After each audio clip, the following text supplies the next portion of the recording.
Bismillahirrahmanirrahim. Assalamualaikum warahmatullahi wabarakatuh. Alhamdulillahirabbil alamin, wassalatu wassalamu ala asyrafil anbiya'i wal mursalin wa ala alihi washabbihi rasulillahi ajma'in. Amma ba'du. Apa kabar anak-anak Bapak di rumah? Semoga senantiasa diberikan kesehatan oleh Allah Subhanahu wa taala dalam menghadapi pandemi Covid-19 ini. Semoga Allah cepat menghilangkan musibah ini dari muka bumi. Amin ya rabbal alamin. Baiklah anak-anak, pada kesempatan kali ini ketemu lagi dengan Bapak dalam pelajaran pendidikan agama Islam kelas 6, yaitu pelajaran yang ke-9. Judulnya adalah iman kepada qada dan qadar. Sebelum kita memasuki apa itu qada dan qadar, kita harus mengetahui terlebih dahulu tentang tujuan pembelajaran kita pada hari ini. Yang pertama, anak-anak dapat meyakini adanya qada dan qadar.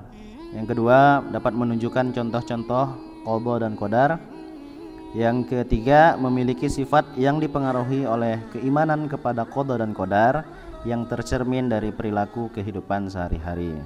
Baiklah, langsung saja kita masuk ke materi pelajaran tentang qada dan qadar. Yang pertama adalah pengertian qada dan qadar. Apa itu qada? Ya, qada dan qadar itu merupakan rukun iman yang ke-6. Qada itu artinya adalah ketentuan Allah Subhanahu wa taala terhadap makhluknya, ya siapa saja makhluknya, manusia, jin, hewan dan seluruh yang diciptakan oleh Allah sejak zaman azali. Apa itu zaman azali? Zaman azali itu zaman sebelum Allah Subhanahu wa taala menciptakan bumi dan seluruh isinya. Jadi Allah telah menuliskan, ya, telah menetapkan itu sejak zaman azali sebelum Allah menciptakan bumi, sebelum Allah menciptakan alam semesta ini, kita sudah ditakdirkan seperti ini, ya. Jadi itu namanya catatannya Lauhil Mahfuz, ya. Lauhil Mahfuz itu adalah catatan ketetapan kita, catatan takdir kita. Apa itu qadar? Qadar itu adalah ketentuan Allah yang telah terjadi, ya, kepada manusia dan makhluk lainnya, atau yang disebut dengan takdir. Misalnya kita dijadikan Allah sebagai laki-laki, itulah takdirnya kita sebagai laki-laki, ya. Tidak boleh kita merubahnya menjadi selain laki-laki. Kalau kita diciptakan sebagai perempuan, kita takdirnya sebagai perempuan. Baiklah, langsung saja ke qada. Apa itu contoh qada? Ya, di antaranya ada Allah Subhanahu wa taala menetapkan kejadian siang dan malam, ya. Allah Subhanahu wa taala menetapkan jenis kelamin, ada laki-laki dan ada seorang perempuan. Allah Subhanahu wa taala menetapkan seseorang lahir dan seseorang mati dan lain-lain, banyak sekali, ya. Allah menetapkan matahari terbit dari arah barat, ya. Dari arah timur, ya. Kalau dari barat kiamat. Dari arah timur kemudian tenggelam di barat. Allah menciptakan bintang, itu semua ketetapan Allah yang namanya qada. Kemudian qadar. Apa itu qadar? Qadar itu sama juga disebut dengan takdir, ya, takdir atau yang telah terjadi, ya. Apa itu takdir? Terbagi menjadi dua. Menurut para ulama, takdir itu terbagi menjadi dua bagian. Yang pertama itu takdir mubram. Apa itu takdir mubram? Takdir mubram itu adalah takdir yang tidak dapat diubah, ya. Contohnya apa yang tidak dapat diubah oleh manusia? Kematian, ya. Kemudian kelahiran bayi jenis laki-laki dan perempuan itu tidak bisa kita ubah, ya. Kemudian kejadian seseorang lahir ke dunia, Allah menetapkan seorang lahir atau anak itu lahir atau tidak, itu Allah semua yang menetapkan, kita tidak bisa mengaturnya. Yang mengatur adalah Allah. Yang kemudian kejadian hari kiamat pada waktunya nanti, ya. Kemudian yang kedua adalah takdir mu'allaq. Apa itu takdir mu'allaq? Takdir mu'allaq itu adalah takdir yang masih bisa diubah, ya. Mungkin bisa diubah dengan jalan ikhtiar. Apa itu ikhtiar? Berdoa dan berusaha, serta kita harus bertawakal. Kalau sudah berusaha dan berdoa, kita bertawakal, berserah diri kepada Allah. Allah yang menentukan hasilnya, ya. Hasil akhirnya itu yang menentukan adalah Allah, ya. Apa saja di antaranya yang masih bisa berubah, ya. Orang yang tidak berilmu, ya, orang yang tidak pandai itu bisa menjadi cerdas atau pintar apabila dia belajar dengan giat, ya. Tetapi Allah juga menentukan. Kemudian ada orang miskin, ya, bisa menjadi kaya, apabila berusaha dan bekerja keras, dan lain-lain banyak contohnya ya. Kemudian kita harus meyakini qada dan qadar. Qada dan qadar termasuk rukun iman yang keenam. Beriman kepada qada dan qadar berarti apa itu? Kita yakin dan percaya atas segala ketentuan yang telah ditetapkan oleh Allah Subhanahu wa taala. Kapan itu ditentukan? Sejak zaman azali. Dicatat di Lauhil Mahfuz. Ya, ingat, Lauhil Mahfuz itu catatan takdir kita. Kemudian orang yang beriman akan berusaha sekuat tenaga untuk mengubah hidupnya yang lebih baik, ya. Baik untuk kebaikan dunia maupun untuk kebaikan akhirat. Dan apabila gagal di dunia, ya, orang yang beriman itu tidak berputus asa, dia tetap berusaha semaksimal mungkin karena dia yakin bahwa Allah akan membantunya atau menolongnya. Kemudian apa hikmahnya, apa manfaatnya kita beriman kepada qada dan qadar? Yang pertama, orang yang beriman kepada qada dan qadar hatinya akan tenang, ya, jiwanya akan tenang dan tidak banyak berpikir mengenai keburukan yang akan datang. Ya, jika keburukan itu datang, dia akan sabar dan tabah menghadapinya. Itu adalah orang yang beriman kepada qada dan qadar. Tidak menyalahkan Allah, tidak menyalahkan siapa-siapa, tapi malah dia introspeksi diri, apa yang salah dari diri kita, ya.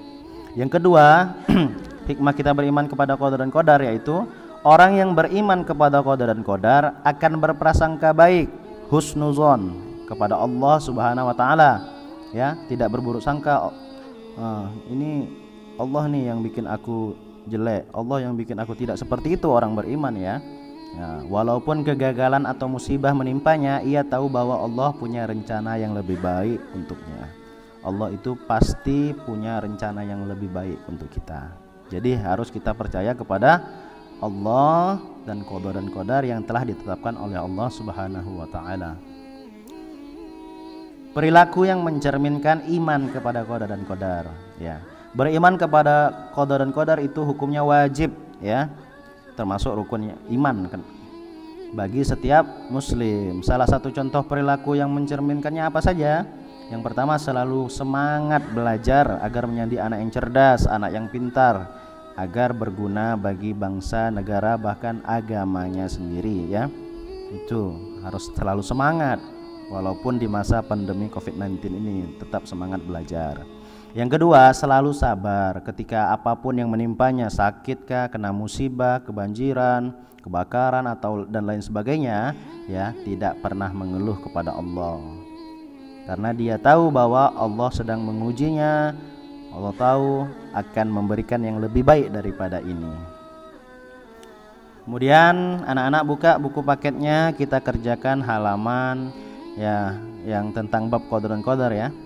Yang pertama bagian A, iman kepada qada dan qadar merupakan rukun iman yang jawabannya adalah D, ke-6. Nomor 2, takdir yang tidak bisa diubah oleh manusia adalah takdir B, mubram. Nomor 3, berarti ketentuan dan ketetapan Allah yang telah terjadi pada makhluknya adalah C, qadar.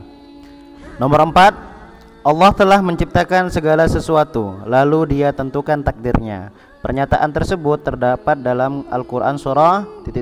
Jawabannya adalah A, Al-Furqan surat ke-25 ayat 2. Kemudian nomor 5, qadar biasanya dikenal dengan sebutan takdir, C, ya. Nomor 6, Allah berfirman dalam Al-Quran surah Ali Imran ayat 189, setiap yang bernyawa pasti akan ... C, mati. Takdir ... berarti takdir yang kemungkinan bisa diubah oleh manusia asal diusahakan dengan sepenuh hati dan pikiran adalah takdir A, ya, mu'allaq. Nomor 8, berikut contoh takdir mubram kecuali ... Apa itu? Takdir mubram itu yang tidak bisa diubah, ya. C, kepintaran. Nomor 9, Allah akan mengubah nasib suatu umat jika umat itu ... Ya, D, ya, berusaha mengubah nasibnya. Nomor 10, qada dan qadar ibarat rencana dan perbuatan, A, ya. Kemudian latihan bagian B.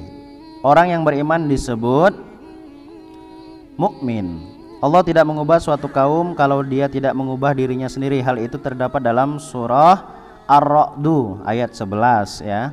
Nomor 3, setiap makhluk akan mengalami kematian. Hal itu terdapat dalam surah Ali Imran ayat 185. Takdir titik-titik merupakan takdir yang tidak bisa diubah, takdir mubram. Nomor 5, takdir yang kemungkinan bisa diubah dengan ikhtiar disebut takdir mu'allaq.